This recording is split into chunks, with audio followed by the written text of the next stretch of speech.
Welcome to the All Jammed Up podcast presented to you by Music Never Stopped. Today is Thursday, June 5th, and today's guest we have Mustang McGee. What are you doing, podcast for Lot? Yeah. Come be on a Lot podcast. Yeah, hell yeah, All Jammed Up.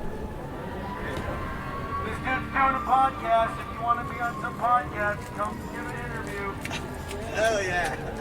All Good morning, fools. Welcome to the All Jammed Up podcast. Today is Thursday, June 5th. I'm your host, Clint Dotson. And today on the pod, we have Mustang McGee from Daniel Donato's Cosmic Country. We officially have half the band on the show. Maybe more coming soon. I usually do interviews like before shows, right after they finish sound check. Very rarely do I get to do them after the show. And it was pretty cool to like see the show. Mustang still has some adrenaline from the show and just hop right into an interview. So I think it's a really good one. I hope you guys do too. I'm going to Mountain Music Festival on Friday to get some interviews for the podcast too. So it's going to be a good couple weeks coming up with guests. And yeah, man, let's get right into it. Mustang McGee. Hey, it's happening. Everybody stay calm. What's the Everybody procedure, stay calm. everyone? What's the procedure? Stay calm. Alrighty, guys, we are here with Will the Mustang McGee. How's it going, y'all? How are you doing, man? I'm great, man. Dude, that was a fucking... It's fun to do this right after just finishing a set when you still kind of have like a ton of adrenaline and endorphins coursing through you.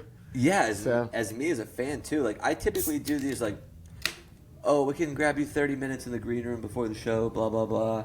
And, you know, people are kind of low energy. Yeah, or they're kind of in their head. Yeah. Like you're asking a question and they're thinking about the bridge of like Exactly. some song they got to play in 20 minutes. But being right after the show, and so, for people that don't know, we are at Dark Star Jubilee right now. Yes, we are. Been a hell of a weekend. Daniel Donato's Cosmic Country may have just played the best set of the weekend.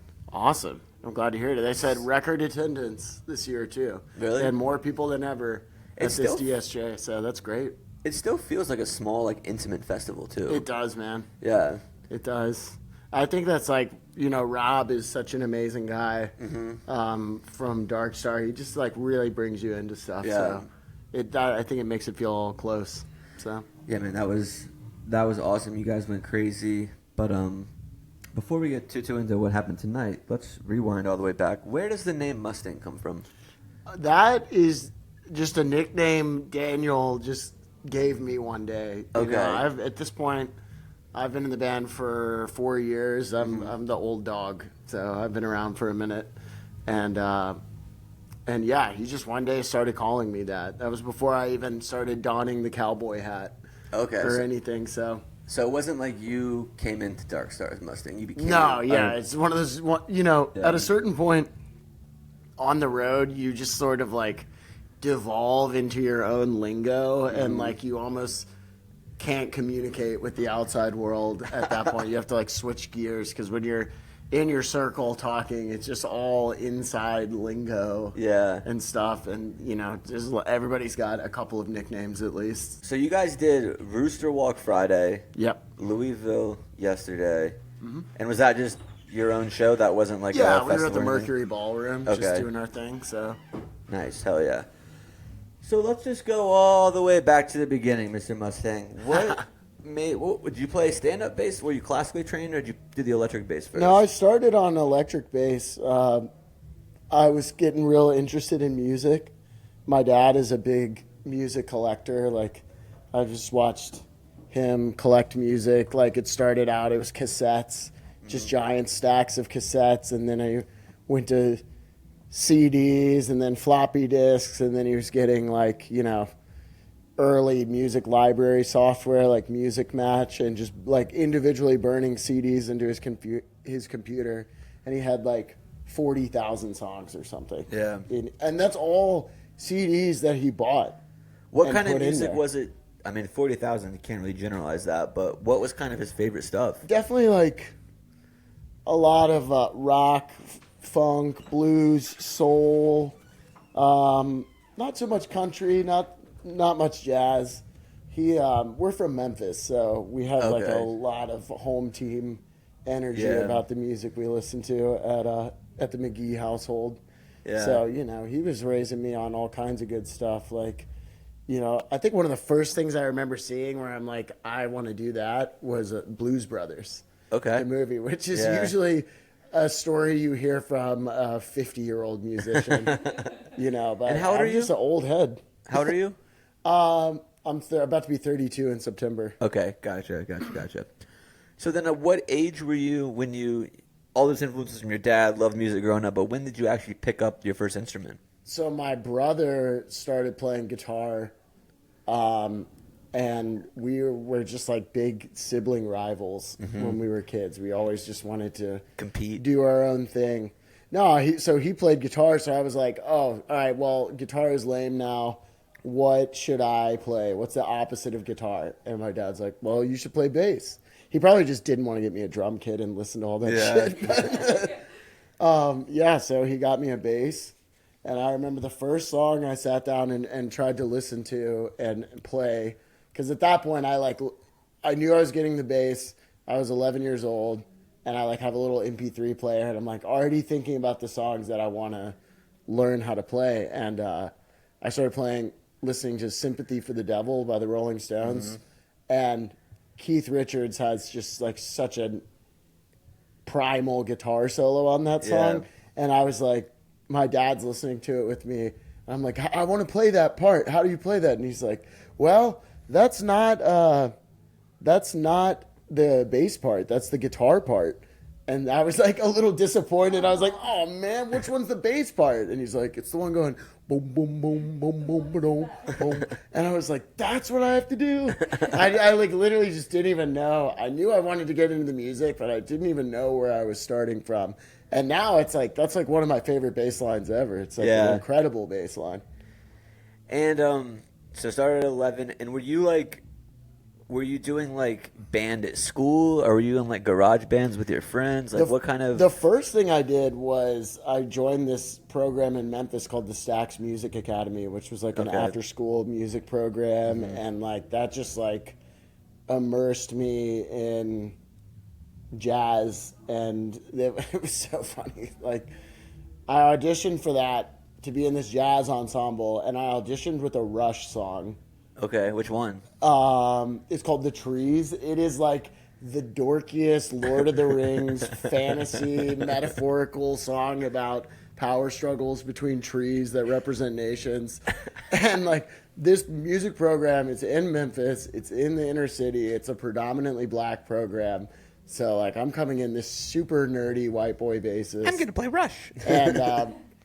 And I tricked them because the music, I had to be able to read music. And the music that I brought in had sheet music written on it, notation, and it had tablature, which is, cheat code numbers and stuff. And so they thought I could read music because they saw the staff lines on there. So I went in for the first day for the first band practice, huge ensemble, probably over 30 kids. And they put down Take 5 by Dave Brubeck in front of me, which is I've never played, that's an odd meter song. So instead of 1, 2, 3, 4, it's 1, 2, 3, 4, 5, 1, 2, 3, 4, 5, 1. I've never played anything like that. They just put sheet music in front of me, which is just squiggles and dots. I'm like, I don't even know what that is. And then they're like, oh, by the way, we have a guest critiquing our rehearsal today. Everyone, let's give a warm welcome to Dave Brubeck Jr. So his son was there. And it's my first, I'm in the 8th grade. It's my first run through, and I'm just dying. I don't know the song. You're just and I'm going to fake it. I don't know how to read it, it. so I'm just trying to play anything. And then he was critiquing us afterwards, and he was like, yeah, I had a lot of problems with the bass part. And it just went home in tears the first day from that. I'm like, I'm so in over my head. But I just spent the whole summer before I went off to high school and would go on to my high school's music programs, just getting better, learning. Learning how to play, man. What do you think motivated? So you were 13 years old when that happened? Yeah. That's a time in your life where it's real easy to just give up and try something else. What do you think motivated you to just grind it out and just keep going for high school? I just always felt like connected to what I was doing, and I remember the first time I picked up the bass, I like already had an idea in my head, just like a simple little song. I didn't know it, but I was writing like a song, and I just had it in my head. And the second I picked it up, I just like found the notes. I figured out how to like make the thing that was in my head, and I was like, you know. And it was that was just such a cool feeling. I just felt like so naturally connected to it because I've always been like mostly an ear player, like a lot of people. But then I just went through a lot of music programs that gave me a lot of other skills. So when you say an in-ear player, that's opposed to an ear player, most of these jam band guys are probably ear players in terms of like, in an academic music setting, they teach you how to read music so you can come into a situation with little preparation and have the skills to like make the music. And everybody else is doing the same thing. You're reading your part off of a page. So that's like an amazing skill, but it's also like, it's just not how most people do most commercial kinds of music. Like I would say the biggest place that kind of skill comes into play is if you're in an orchestra pit playing for like musicals or Broadway or something, then you really got to be able to read.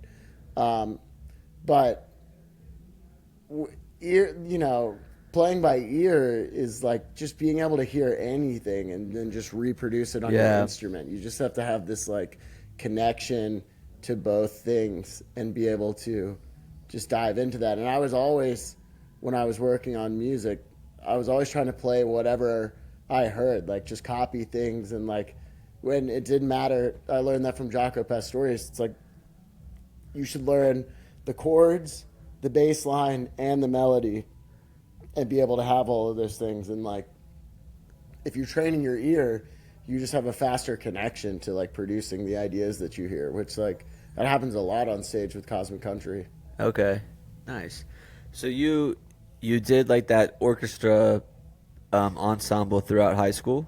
So I was always on the electric bass, and then I started playing, I started making bands with my friends, and then we were like writing original music. And yeah, I joined the high school band and met a lot more musicians. And then by my senior year, I was actually the band president I call myself El Duce. El Duce. The douche? The sweet one. It's the sweet one. But I just loved being in a big group like that. And it was like to join the band, I had to play upright bass. So I started taking lessons that summer and figuring it out. And like, I really did not like it at first. I thought it was so dorky. No frets. It's got to be hard too, it's right? Hard. It's hard to wrap your head around, and it's such a big instrument. There's like, I know plenty of like tiny people, tiny girls that play great upright and stuff, but it's such a big physical instrument, and when you're like a little kid, it's daunting. Intimidating, yeah. It's intimidating, and you just have to build. It took me years to build up the strength to like get it to sound good. But yeah, so that's when I started learning upright bass, and then I was just getting to go on trips with like this school band program. We played Carnegie Hall, had fun with my friends. But I lived for the football games on Friday night when I got to play in the pep band, because then I was back on the electric, and I had my giant, to me it was giant, 4x10 cab, and I would just rock out. And that's just like how people, I was kind of a shy kid, so that's how people in my high school like knew who I was. They're like, that's the bass player for the band, So Mini it Mustang. just really quickly became like my all-encompassing identity. So what brought you? What attracted you to like this improvisational jams kind of music? Well, it's funny because like Nashville doesn't have a big jam culture or like a really much of a heady culture at all. Like it's all like country blues, right? Yeah, there's like obviously a lot of the commercial country stuff, and there's people who are chasing work in that. And then there's like the East Side is like the rebels to that. They don't want anything to do with all that country and industry. They're like rock bands. They're like really eclectic. But I was always in bands that were writing original music. So like the idea of like you know, if you're learning someone else's song, you're trying to be accurate to a certain point, whether or not you're like playing their fills or, you know, exactly what they're doing. That's one thing. But you're trying to like reproduce something that's already been done. When you're making original music, you're answering the question, what is it? Like, what is this? What could this be? And that's just like a whole journey of learning how you actually play when there's no instructions. It's like you create the feel, create the energy, create the vibe, like just tapping into that. And, you know, a lot of young players that can play are just kind of like, they're going to fly over that. It takes a while to like slow down into like what is like the essence of stuff. So I was always I had my other band, Forest Fire Gospel Choir. That was my college band. And we were, you know, really crafting songs together and stuff, but not really jamming. Like we didn't quite have the skill set to do these extended jams, but I just always played. I just always played. So, you know, Cosmic Country is the first jam band I've ever been in. Like, it's the first one, but I feel like because of that, you know, I wasn't really like, I'm not a fish head. Yeah. I don't listen to much Humphreys McGee. I don't really listen to Goose. You know, now I listen to that stuff more because I'm more connected to it. But the music that informs me in this band and how I just approach improvising just kind of comes from a whole different place from all of that. So I like to think it kind of gives me like my own kind of authentic voice in what I'm doing. Yeah. So you say you're not a fish head, not Humphreys, not Goose. What kind of music do you like to listen to? I'm like a old school R&B kind of guy. Really? Like Marvin Gaye? Well, yeah, like Marvin Gaye's a great one. I mean, all of that kind of Motown stuff, like all of that music, like Booker T and the MGs, Sam and Dave, you know, those type of R&B soul bands always had the best bass parts. Yeah. It's like I would go learn like something more rock, and it was just doom doom doom doom doom doom. You learn a Van Halen song, it's just like doom doom doom doom doom doom doom doom, which is cool. But like this other kind of music, it was like the bass guitar was the lead guitar. They were getting to do the most interesting stuff. So I always just kind of gravitated towards music where I could play in that kind of style, and all this old school R&B and stuff and blues and like, you know, B.B. King, Albert King, stuff from Muscle Shoals, stuff from Atlantic Records, Aretha Franklin, all of that, like amazing bass lines. And that's really what inspired me. And initially, like I moved to Nashville because I wanted to be a session musician. What is that? That's just someone who, they don't do the road. They're not in any one group. They just play, you know, they record in the studio. Okay. So just primarily your focus is on So the like studio. songwriters come and be like, hey, I need you to play this bass line. Yeah, you get paired up with an artist. Okay. You hear a demo. It's the same challenge. It's like they play you a really sparse version of something, and then they go, what is it? And you figure it out right there in the studio. So that's what I like really wanted to do. Why do you think that? Like, why do you think that's what you wanted to do? I just loved, at that time especially, I just loved the studio a lot. Yeah. And when I was a kid in Memphis, I got to record at Sun Records, which is like the historic, that's where they did Johnny Cash and Elvis and Carl Perkins.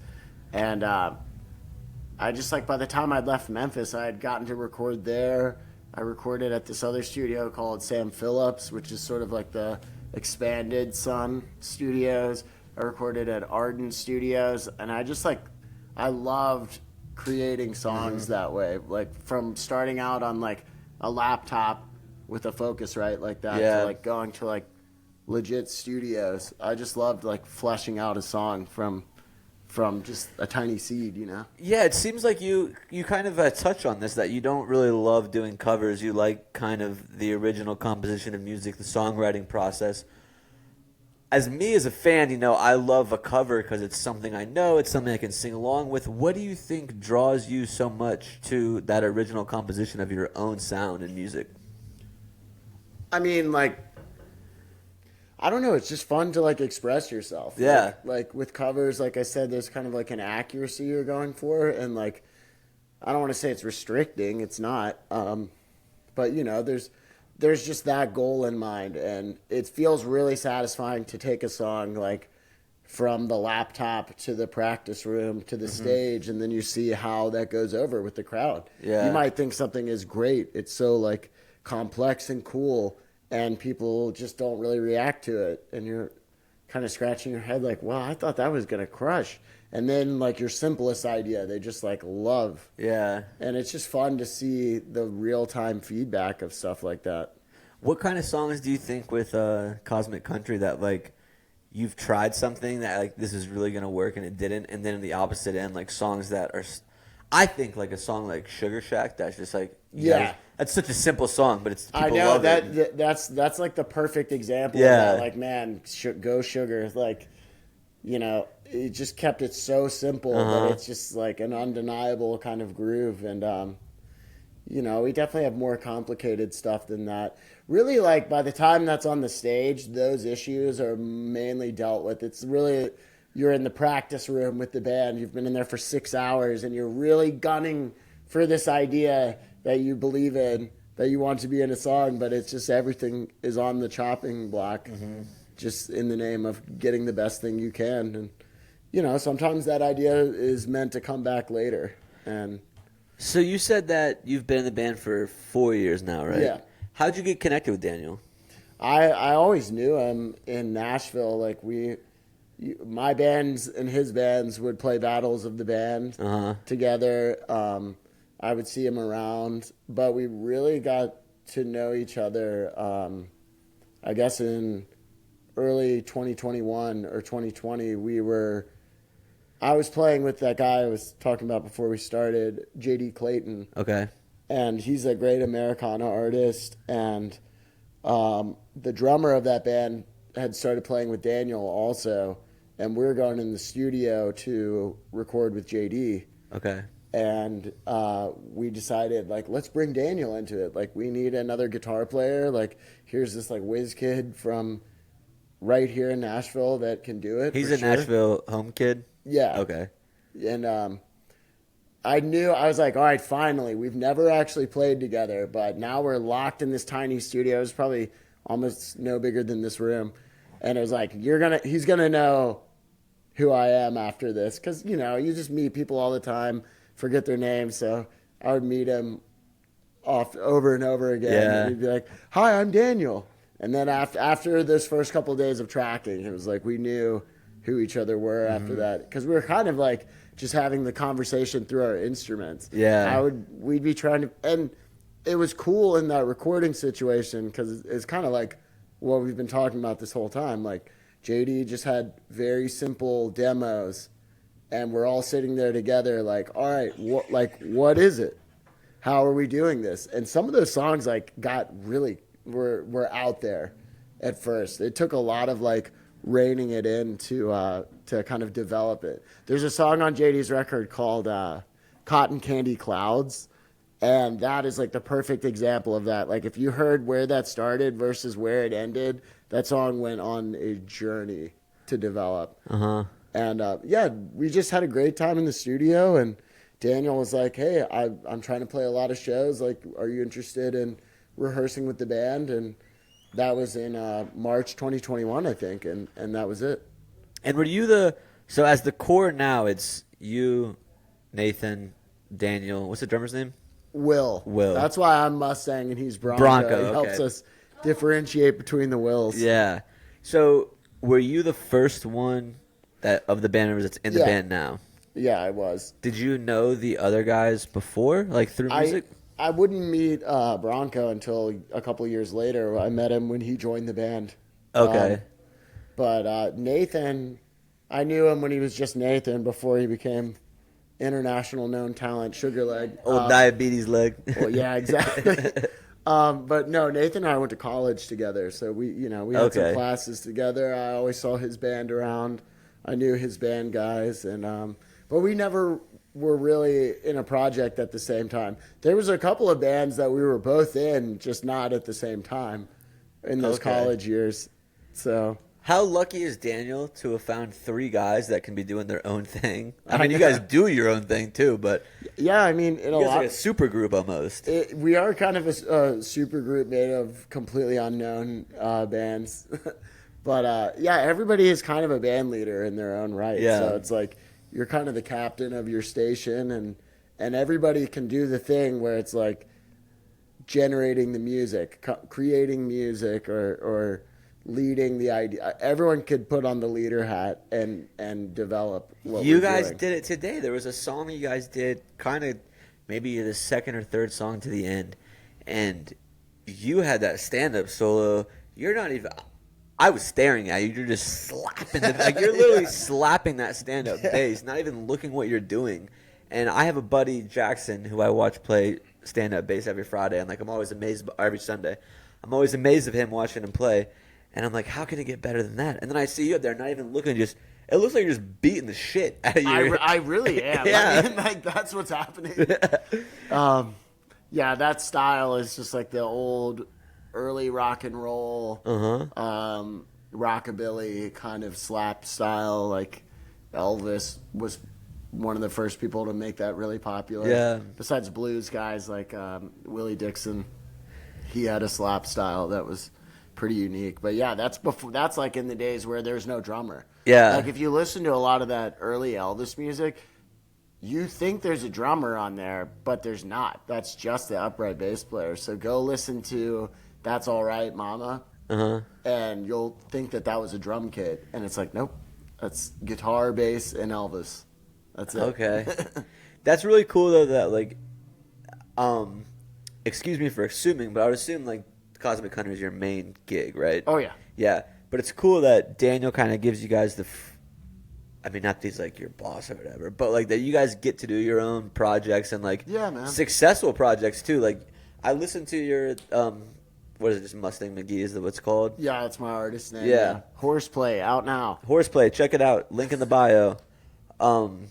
It's cool that you guys get to do that and release these projects separately from Cosmic Country that are just as good as anything that the Thanks. Cosmic Country releases, man. You are a hell of a singer too. Thank you, man. And a hell of a songwriter. Walk us through the process of like kind of your songwriting, like, because I feel like Sugar Leg, his independent stuff is way more, jammy. It's more instrumental. You're very much a songwriter, correct? Yeah, I would say so. I mean, I kind of am like really constructive with it. Yeah. Like, but it's also just kind of a free flowing thing, Like when I'm writing songs, I actually struggle to put the jam in the song. Really? I don't know if I'm like too ADD, but like if I just hear like 30 seconds in a row where there's like no vocal going on or something, I'm kind of like, it feels like there could be a hole in there. Yeah. So like that kind of stuff when you're playing with a band, that feels a lot better because you really feel how it sounds when you're doing it together. But when you're writing on your own, and just trying to design a song essentially, I don't know. I'm just trying to like go for maximum impact in just every bar. I always want something kind of going on. How is the songwriting process different for you as a bass player where the bass typically is not the lead, right? Right. So like for you to write a song where your instrument is, just kind of holding it all together, not leading, what's the songwriting process like for that? It just kind of depends what the first idea is. Okay. It's like if I'm playing the bass and I get a riff together on that, sometimes it starts that way. And the thing with bass that's so tough is like singing and playing bass is really complicated sometimes. And like I teach lessons sometimes and talk to people about this, but the way I say it, it's like you take a song like Brown Eyed Girl by Van Morrison. Not the hardest song in the world to sing. It's got a great bass line, not the hardest bass line in the world to sing, but to do those two things at the same time, now that's hard. Yeah. Because they're just in their own rhythms. And I tell people that I'm like, not every song is designed for you to be able to play bass and sing. So you kind of have to keep the material you play in mind for that. But when you're writing your own song, you make it up. You make up the rules. Yeah. I write on guitar a lot, though. Okay. Just because it's the best way to, like, it's acoustic guitar. It's the best way to feel the whole energy of the song with the most limited accompaniment.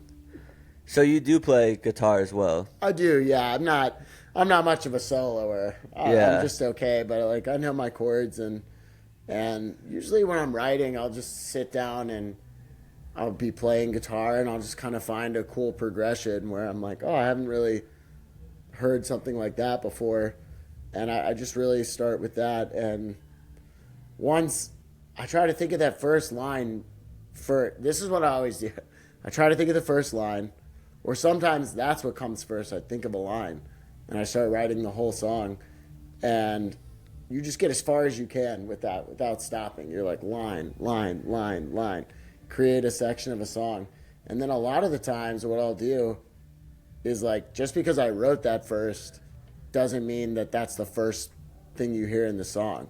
So sometimes if I get stuck as I'm trying to like come up with the words, I'll like move that chapter 1 will actually become like chapter 2, and then there's a blank space where I have to like get myself from point A to point B, and that just kind of like stirs the creativity that connects all the lyrics together.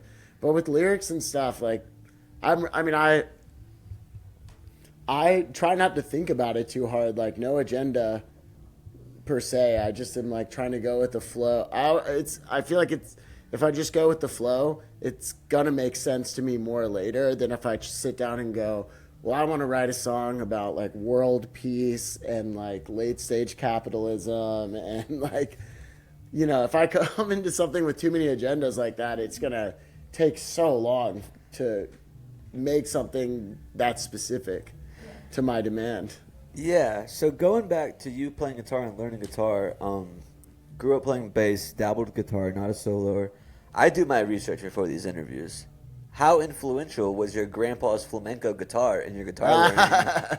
I mean, that's the only acoustic guitar I have is that guitar. Still that guitar? Yeah. So my grandpa, I never met my dad's dad. He died in the 70s. Okay.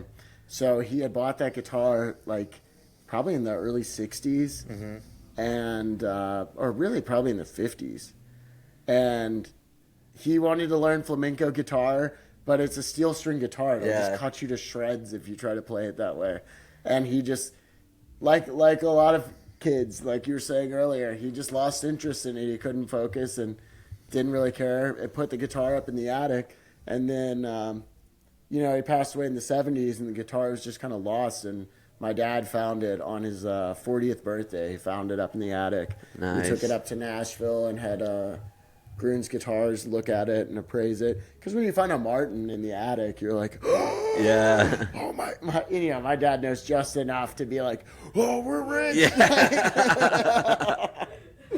But it's really like kind of a small student model acoustic guitar, which is great when I was a kid because I would just sit at home every day after school and play guitar, really, like, just because when the bass isn't plugged in and you're sitting on the couch, you can only hear so much, but I would just watch TV for hours with my dad and play guitar the whole time, and my brother would sit over there and be so annoyed. Yeah. Because you're trying to watch your show and someone's just going,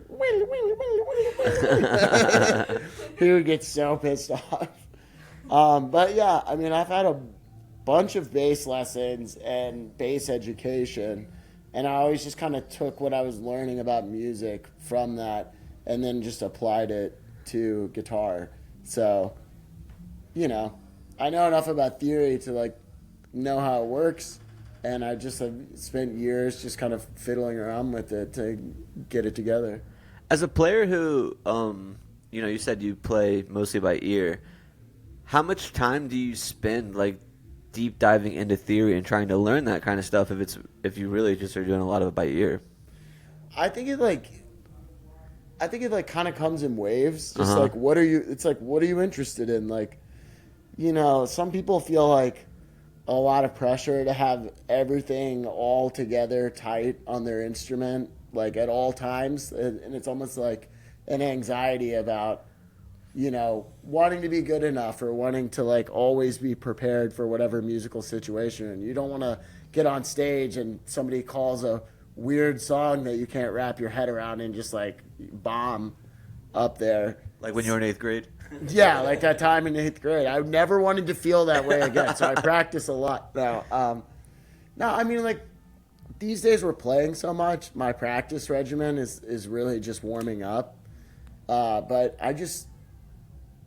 what helps me is just studying, like, music over the years, because, like, I like to know where all this stuff comes from, and I'm really interested in music history, so just kind of in my adventures in discovering all this old music, I hear about something and become interested in it. Like, I'm into this thing right now called the Lydian chromatic concept. Okay. Which is I don't even know what any of those words mean. Just not to lose anybody, but like it's basically just like a theory about scales that is slightly different from the norm. And guys like John Coltrane and Miles Davis were studying this concept, and that like helped create modal jazz, which is like really the heavy improvisation in jazz that you hear. So that would be on like Miles Davis Kind of Blue or John Coltrane Oleo, stuff like that. So, and it's just funny. It's like the saxophones influence the guitar players, and they're influencing bands like the Allman Brothers and the Byrds, and it's being influenced by Indian music, and then the guitar players find like the new sound, and then somebody gets influenced by what they're doing, and it just kind of like goes round and round. And so I just try to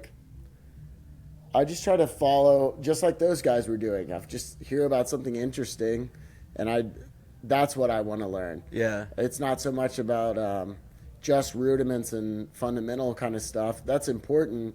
But like if you're an artist and you're trying to figure out your expression, then you have to be really connected to like what turns you on and what interests you and chase that down. Like don't worry about being as good as the other guy at what interests him so much. Just like find your own thing and supply yourself with the knowledge.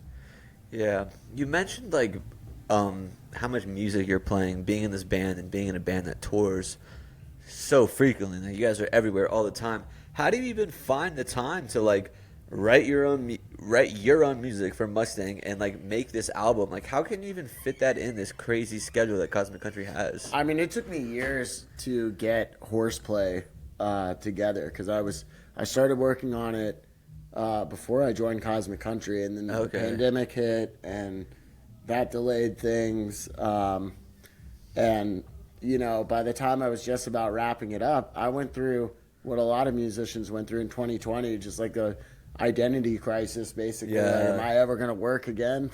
And, I just told myself in that time, the next great opportunity that comes my way, like, I'm going to grab it and run. Like, I'm going to go with it, because, like in Nashville, you meet lots of people and there's opportunities to do stuff. And I was in my band, Forest Fire, gospel choir, and people would ask me to join their band, and I'd be like, I'm too busy with my own band.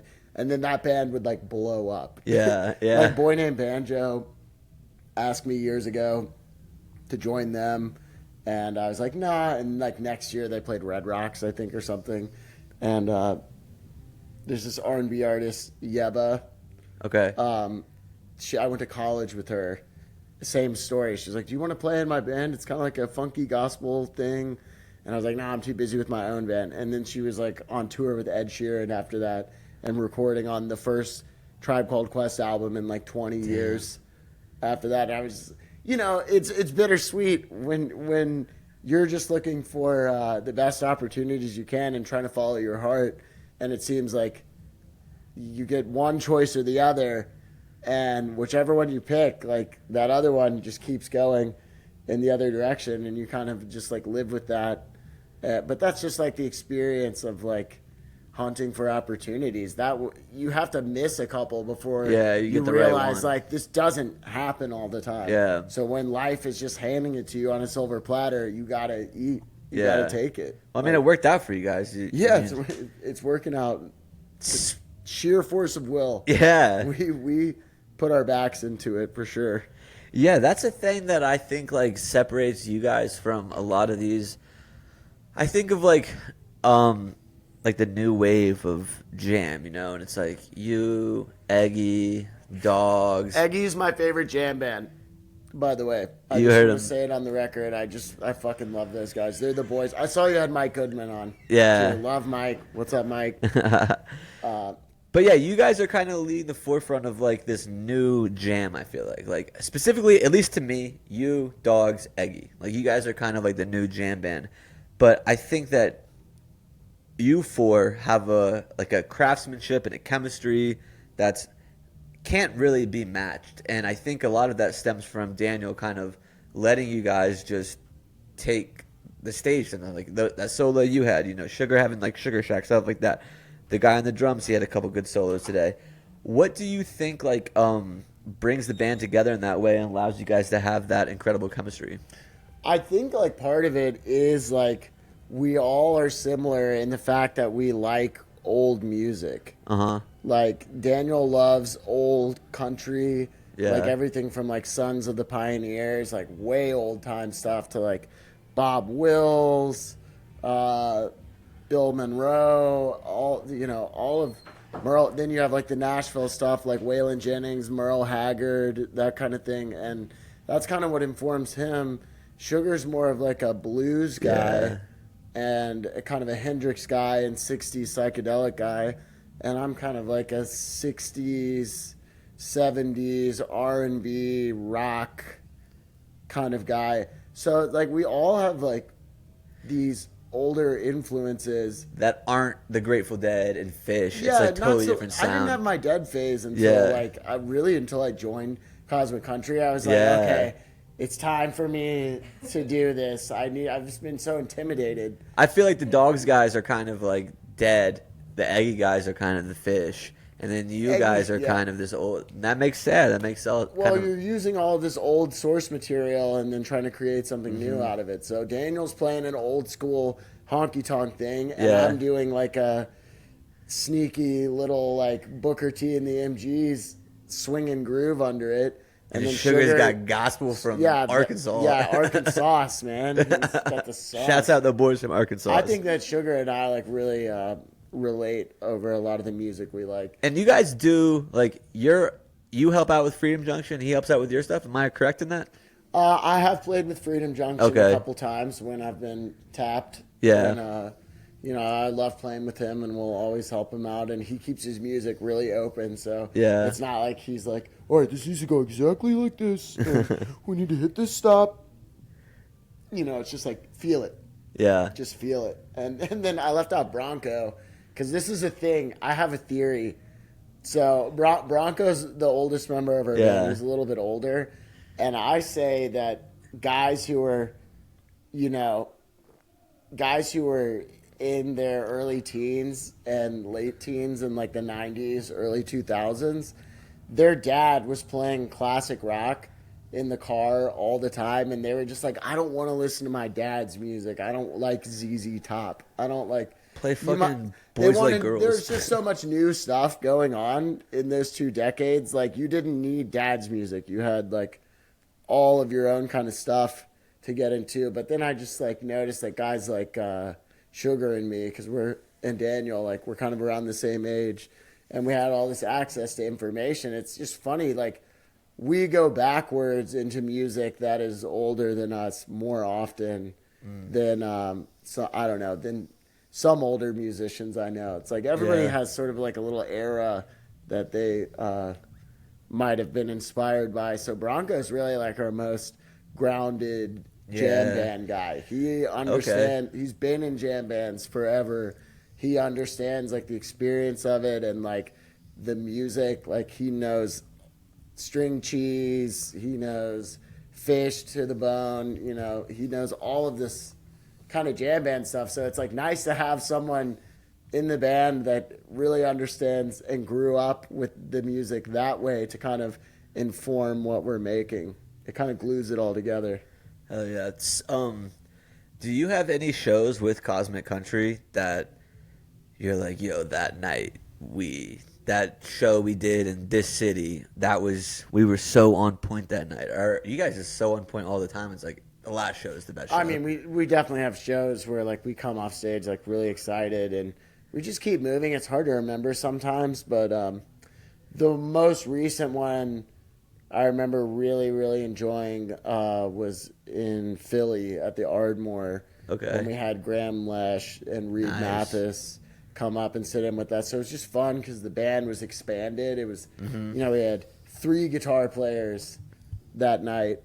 And I just remember the energy of that show was really, really good. We were really burning it down that night. Do you get nervous when like, oh shit, I'm on stage with Phil Lesh's son? Like, does that go through your mind at all? Or are you just kind of like business as usual, baby? Now we just play so much. Yeah. I just don't even think about it. Yeah. Maybe those first couple of sit-ins, kind of starstruck. a little when we had Billy sit in. Yeah. I remember Yeah. I was ready to go. I was like, dude, I'm going to fucking kick his ass right now. Yeah. I was like so Fuck yeah. excited. But I remember the drummer was a little nervous that night. And so it was just, we were going so fast. Like if you listen to that show, that was in Vermont. We played Sugar Leg Rag and we are just blazing. That's through so. this. And you hear Billy go for a solo and he starts out and he kind of stumbles. We're at like a blazing fast tempo. Yeah. He kind of stumbles at first and he's like, and then he just locks in and it's like, I mean, he was ripping through this song. That seems like everybody like who has played with Billy is like, dude, when he comes on the stage, it's just like something different, you know? Absolutely. I mean, Even Sugar Leg was saying I the didn't same even get thing. to talk to him that night. He just turned around to us after the first song because he's playing electric and he just goes, "Am I too fucking loud?" We're like, "No, Billy, you're good. You can do whatever you want, do whatever man. the fuck you want."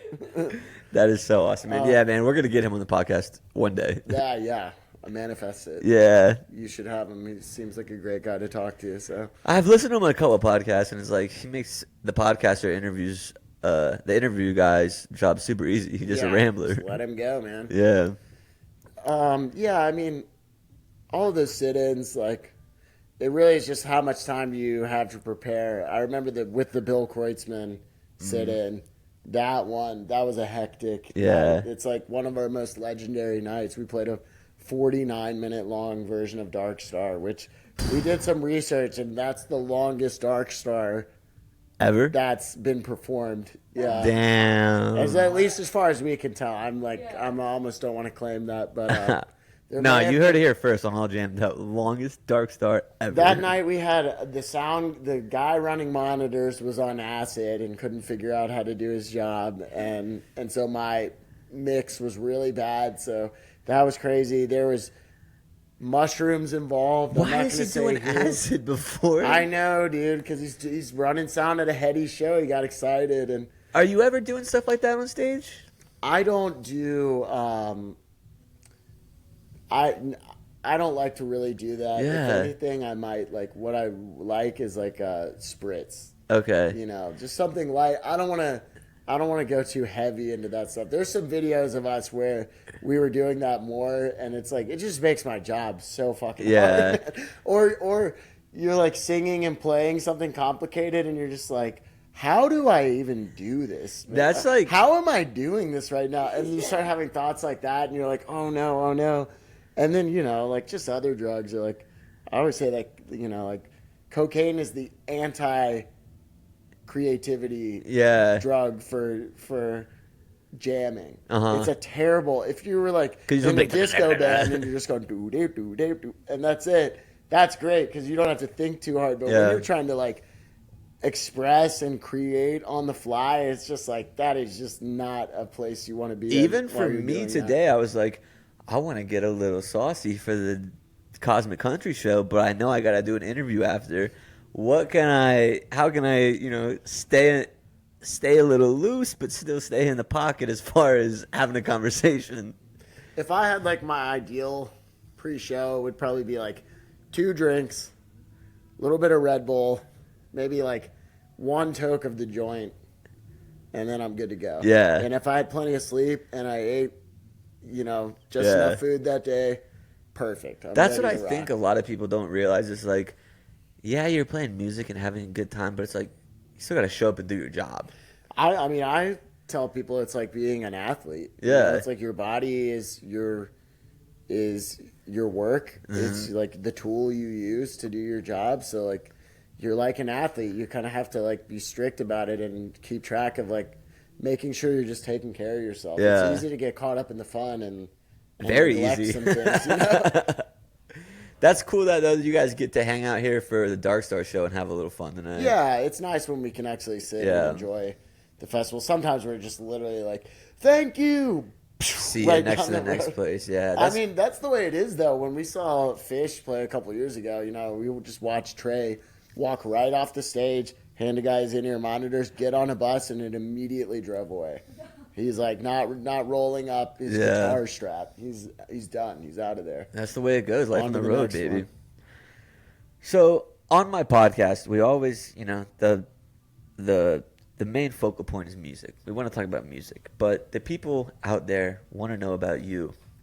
So I do a little research and I try to find something Oh, man. that's not music related. And you talked about you being a nerdy kid a little bit. So I found out that you're into Legos.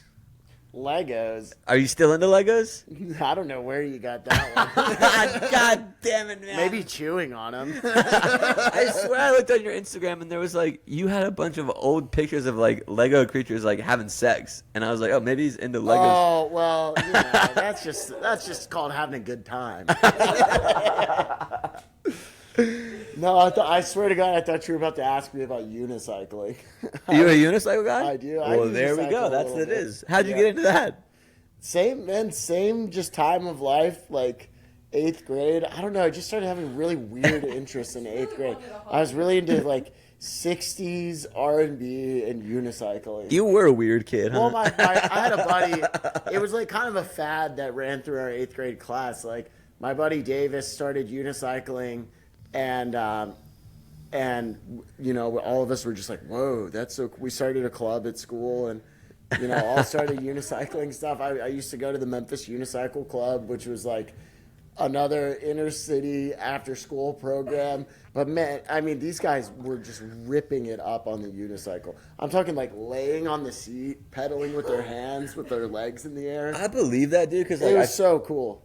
I feel like I always see like you get like a young black dude on like anything with 1 or 2 wheels, they're the best at it. Like Yeah. they're riding the dirt bikes, always doing the wheelies down the road, especially in like I feel like in Atlanta and like Nashville, you always see like dudes just ripping dirt bikes, doing wheelies Oh and yeah, stuff. yeah. When you're in East Nashville driving Yeah. down Gallatin, and they're doing wheelies on the 4-wheelers. Yeah. Out on the main drag, you're like, I'm trying to go to Kroger, guys.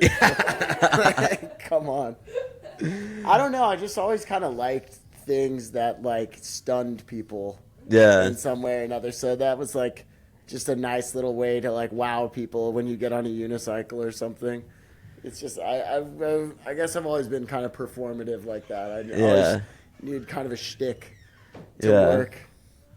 That's awesome, man. Tell us about Rooster Walk the other night. How was that show? Rooster Walk was great, man. Hung out with our boy Andy Frasco. Okay. Went and sat in with him. Dude, so Andy starts his set in the middle of our set, I think. Uh-huh. So we finish up, and I can hear Andy playing, and I know I'm going to go sit in with him. But Yeah. like, I haven't eaten, so I'm starving. So I have like my little meal ticket, and I go to like the stir fry food truck or something, Island and I noodles. order a crispy chicken, and I'm sitting there, and it's taking forever to get this chicken done, and I'm just and I went up to her. I'm like, "What do you recommend, the beef noodles or the crispy chicken?" And she clearly has like just gotten her ass kicked for like an hour straight, because she just turns around to the kitchen and she's like, and it's just, I look, I'm like, it's a disaster. I'm like, all right, crispy chicken, just whatever's easy. Like, whatever's the easiest thing, I gotta go. And it's taken too long, and then she's like handing me the little takeout container, and I hear Andy announce us, like, give it up for Cosmic Country, and I'm like, shit. And so I just turned around, and I'm running down to his stage. And I go to the gate, and I'm, like, taking the chain off and pushing the gate. And this guy, like, grabs me. He's like, whoa, what are you doing, man? I'm with the And I'm band, like, bro. I got to be on stage right now. He just called me up. He's like, all right, that's fine. But, like, listen, bro. I'm the one who opens the gate around here. And I'm like, fuck off. Okay, I understand. I completely, my life is in your hands. Like, please open love the gate you. now. So I just, like, ran up on stage. And at that point, I had the crispy chicken in my hand. And I was like, fuck it. I'm just going to bring. So I just walked up on stage and was just eating food. Just, like, mouthful of chicken. We do Andy's song, which we recorded with him. Life Oh, is yeah, Easy. because you guys did that song with him, right? Yeah, we did that in the studio. And now Billy was on that too, right? Yeah, we all took turns Yeah. contributing to that one. That's awesome. And, yeah, it's out. Life is Easy. Andy Frasco, Growing Pains, out now. Yeah. Love you, Andy. Yeah. Yeah, so it was just funny. I read, and Andy's show is so crazy. Like, Yeah. Nobody is taking themselves so seriously Yeah. that I can't walk out there eating some chicken and sing on a couple par, songs. yeah. Yeah. Yeah, it really is for an Andy Frasco show. Oh, yeah. All right, man. Well, we're about to hit our time. This has been... This was so fun. Yeah, this is a killer All interview. jammed Yeah. up. Let's go. Hell yeah, dude. Before we wrap up, anything you want to plug? Yeah, please check out my album I just put out. It's Horseplay by Mustang McGee. Link in bio. Go to mustangmcgee.com for more information. Also, a couple shows coming up. The next one thing we're really excited about with Cosmic Country, we have announced we're playing the Ryman August 22nd. Fuck yeah. Come check it out. This is like Daniel's dream realized. So Yeah. it's going to be a really special night. And I'm doing a show in Atlanta with Bronco and Sugar. Sugar and I are going to take turns opening up the show, and then Bronco's Jamiroquai cover band is playing. They're called Bronco and the Space Cowboys. When is that one? It's on August 16th. Okay, in And then, Atlanta. of course, I still have a million other Cosmic shows to play between now and then. So, yeah, we have Bonnaroo. Yeah. Red Rocks.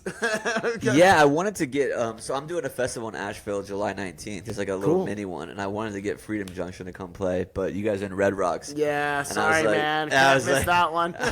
Sugar Leg was like, "Oh man, I wish I could," and I was like, "No, you don't. You would definitely want to play Red Rocks over me." Oh yeah, Well, we love what we do. We love doing our own thing. Yeah. We're all just trying to create as much as we can. So Before we wrap up, that show at the Ryman, are you guys gonna play like a typical Cosmic Country song, or is it gonna be a little slower and a little bit more to the roots of like country music? I don't know. I'll never know until about an hour and a half before the show. Okay. Well, we like to just kind of let it marinate, in the morning, and then kind of cook up the set list by the afternoon. And you never know what conversation is going to Yeah. influence what ends up being on the set list. But Well, hell yeah, man. Let's go enjoy Dark Star. let's do it.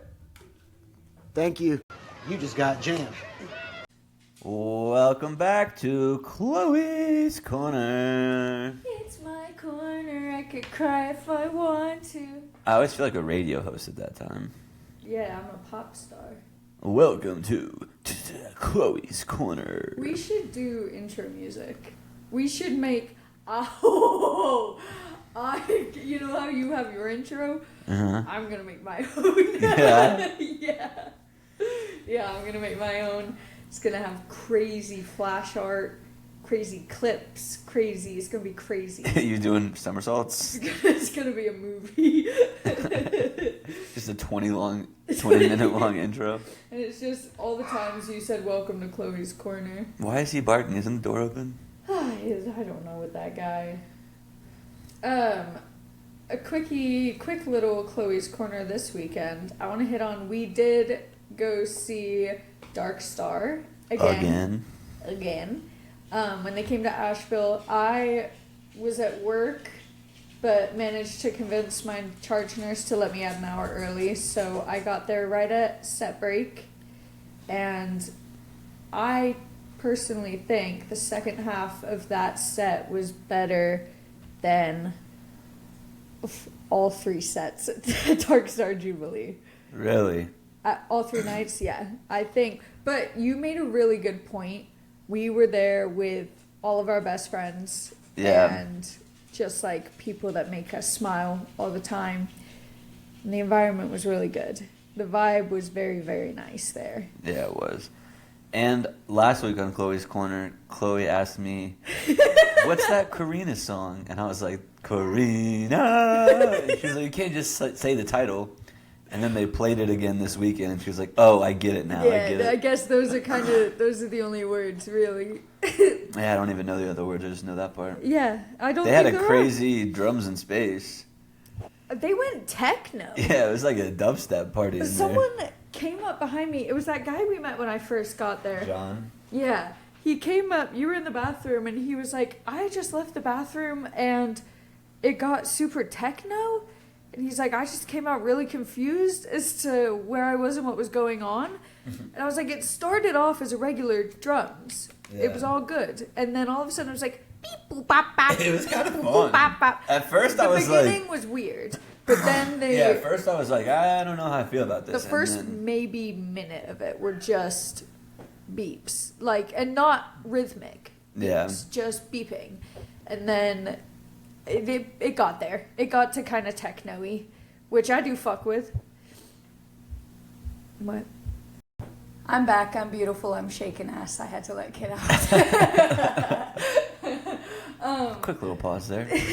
But yeah, that was... I do believe that the Asheville second set was insane. Truthfully, don't even really know what they played. But I really They didn't play One More Saturday Night on a Saturday. They didn't, but they played it on a Thursday.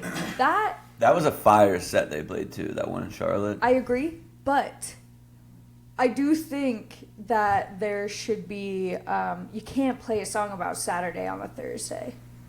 That's dumb creative decisions. What they should have done is played that show on Saturday and made their own show like they did on Thursday in Charlotte. Yeah. Because I would have loved the show they played Saturday. Yeah, you would have. But it was still a great set, and I met Rob Bracco. That dude is cool as shit. Yeah. Oh, yeah. So after Dark Star, we went to Shallow and Gaines, and we went to the Sons of Stars after party.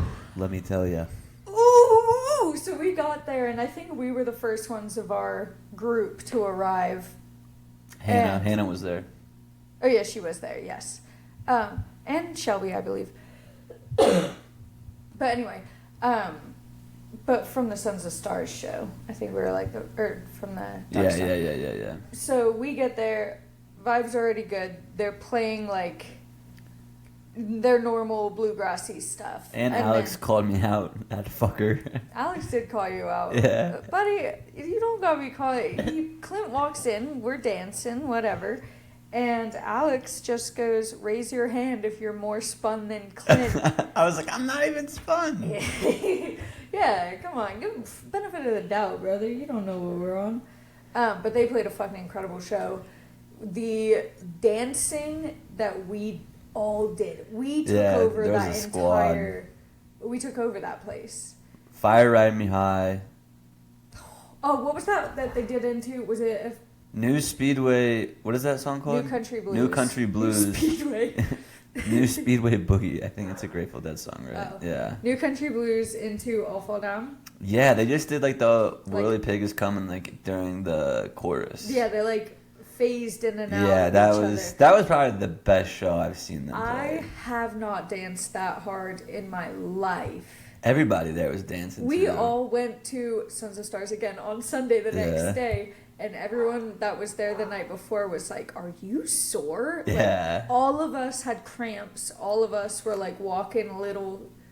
Well, we got to Dark Star at like 6, and then Sons of Stars was till 12, and we were dancing. And you know, we are not typically up past 10. Yeah, no. Why is he barking at now? I don't know. For music, though, I feel like that's the thing that we do stay up late for. Yeah. Probably like once every other week, we probably have a later night. Yeah. And then But that was midnight. I mean, realistically, we probably didn't get home till like 1. And that is really late for us, I feel like. And then we crushed Taco Bell. Mm-hmm. I ordered 3 entrees. I'm a dirty slob on the Taco Bell. Kid ate half of one of them. A kid did eat half my Crunchwrap. He scarfed it, One too. bite. Yeah. He was stoked. I was worried he was going to choke on it. I had a Crunchwrap Supreme, a grilled cheese steak burrito, and a steak quesadilla, no jalapeno sauce, because that's too spicy for me. I've been crushing the boxes lately. Anything? Tell me about it. Oh my gosh! Oh my gosh! Sorry. Your mother listens to this. I don't think she listens to all of them. Okay, She would find that funny anyway. that is funny. Our new listeners for the Mustang interview, Chloe's Corner, every Thursday. You'll never know what you're gonna get. I'll either be high or I'll be something else. You'll see. Something else, You'll that's for see. sure. You'll see. Got your feet almost poking me in the eye over here. I have to trim my Do we have little any toenails. fun plans this weekend? You do? I'm staying at home. Clint is being Mr. Worldwide this month. You have Mountain Music Fest. Just Friday though. Then we'll Friday. be back Saturday. Oh, Keller Williams is Saturday. Oh yeah, fun. That is true. I think this is the month we have kind of a couple fun ones, isn't it? Keller Williams this weekend. And then next weekend we got Dogs in a Pile. The weekend after you go to Mountain Jam. The weekend after you have a bachelor party. Oh yeah, I guess I am out of town a lot this month, huh? So much. And then the weekend after is 4th of July. And then the weekend after, Sam Bush. And Fish Charleston. Yeah, I'm scheduled to work those though, because we said we weren't going to go. But Yeah, I probably won't then. Lettuce is on the 10th. That's a Thursday, right? It's a Thursday. Yeah. That would be a cool interview. I like Lettuce. Where did we see them first? Was it Halloween? Mm-hmm. The first year we went? Both. Both. Have you been 2 or 3 times? 2. One with Derek, one with Sam. So 2. So no, I've only seen them once because I wanted to go to Lettuce, but This that was year, when something else was happening. Of the Trees. It might have even Oh, been yeah. Daily Bread was playing then, and I wanted to go to Lettuce, but Josephine was in her chatty Cathy ways. Yeah. Because they play. They're not playing this year, but I think they play quite often. Yeah, I definitely do think the first time I saw, and I was obsessed with them. I think they were one of my favorite shows from that Halloween. Yeah, they're good. They're fun. So we might be in on that. But yeah, Mountain Music Festival for you this weekend. Seeing Shadowgrass, which was on my bucket. My bucket list is almost going to be complete. You know You that. just have to see Fish, right? And Because you did Widespread. I'll see Karangbin at Mountain Music. You're checking off all your lists without me. That's Mo, we crazy. saw Mo together, and I'll see Mo again there. And then, oh, you know what? Shadowgrass wasn't on the initial list I made, but I commented. I was like, oh yeah, and those guys. Yeah. And Widespread. We Yeah, saw Widespread. them. But Fish is playing that run in Hampton. I'm supposed to go to Chicago that weekend, but I might have to cancel on the fellas. You see the fellas so much. Not those fellas, though. Tanner and Connor? No, that's Jacob, Hayden, Chris, and them. Oh, I didn't realize it was Mm-hmm. those fellas. You have so many friends. It ain't easy. You have being like cheesy. 6 different friend groups. No, I don't. It ain't easy being cheap. Cheesy. Yeah. It ain't easy being this cheap, baby. It's not. You ain't cheap. My baby rich shit. No. No, I'm not. Far from it. I mean, in spirit.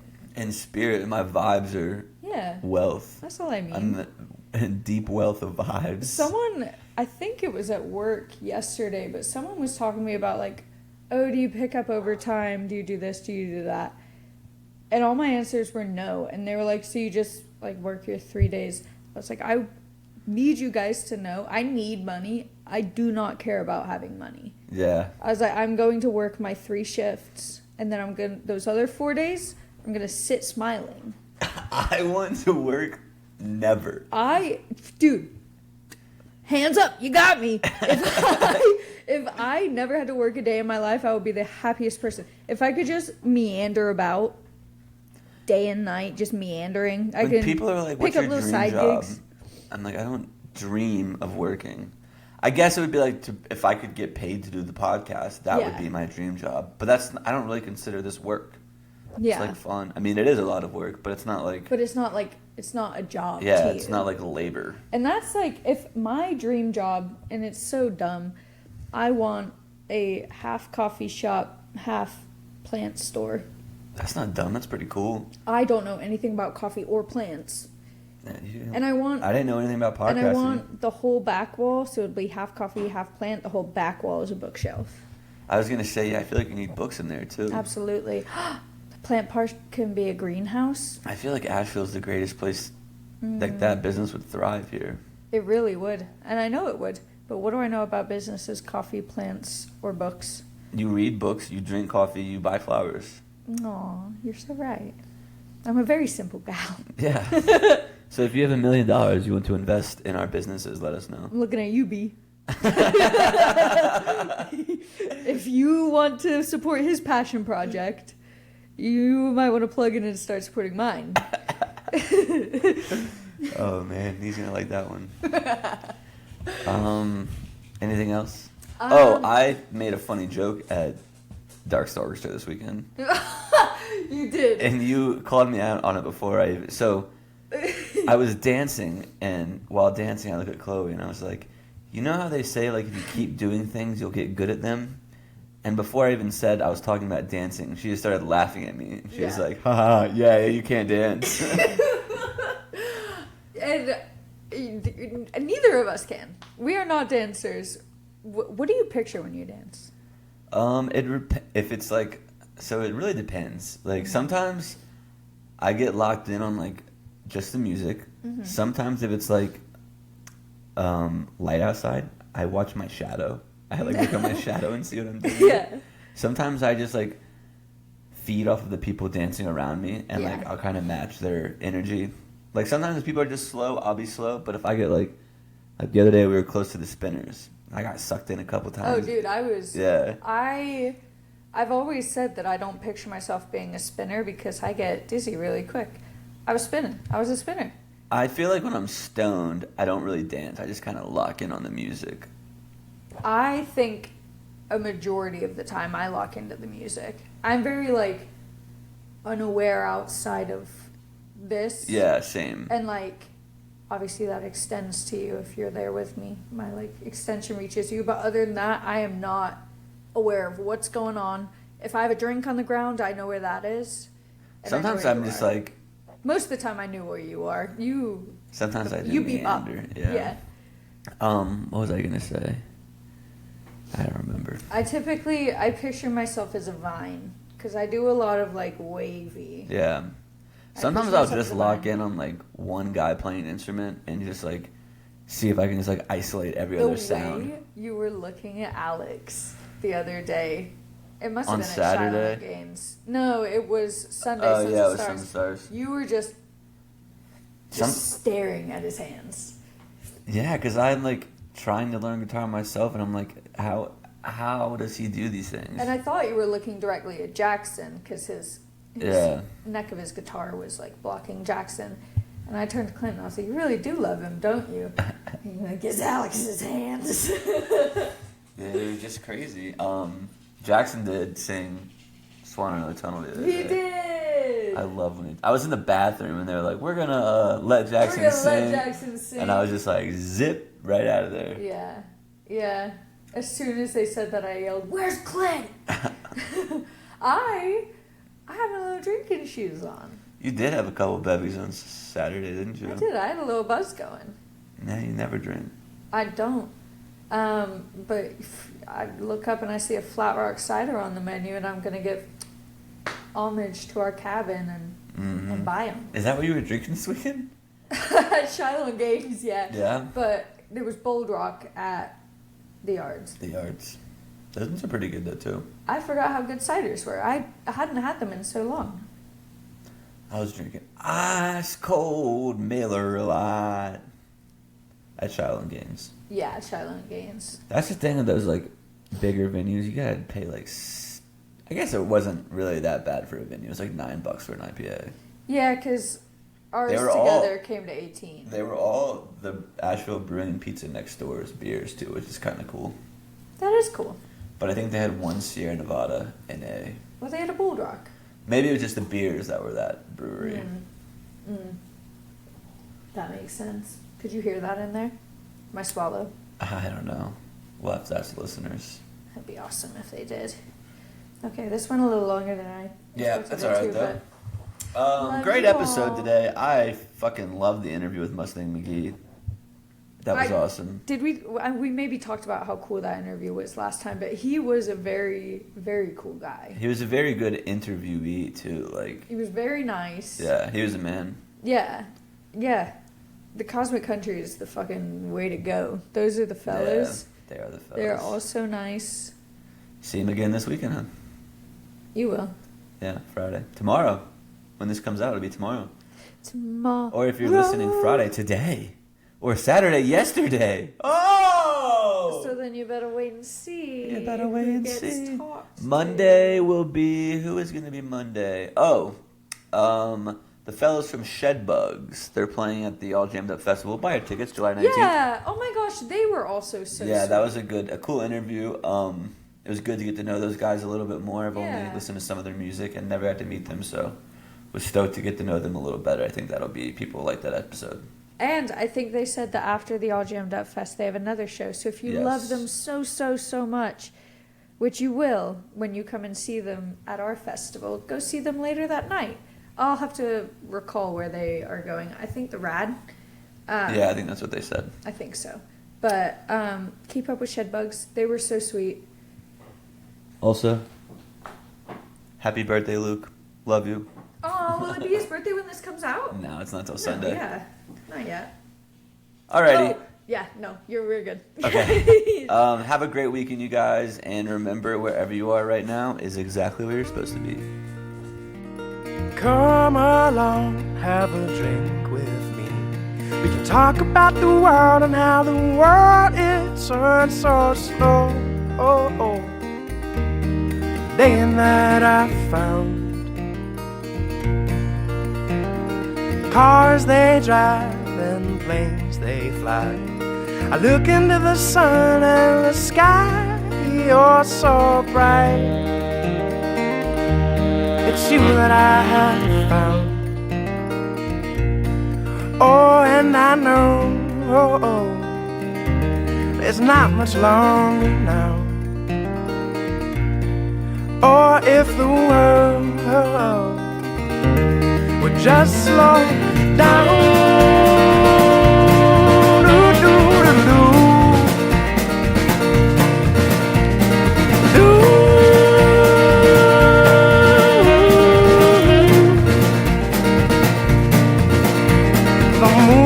Stars, they sail across the sky, and I could watch you dance all through the night. When the rhythm is right, oh, and I know the sun is rising now. Or if the world would just slow down.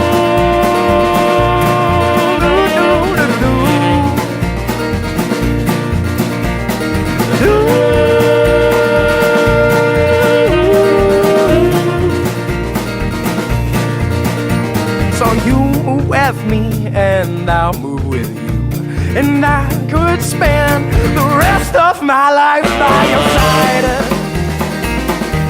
It's you that I have found. Oh, and I know it's not much longer now. Or if the world would just slow down.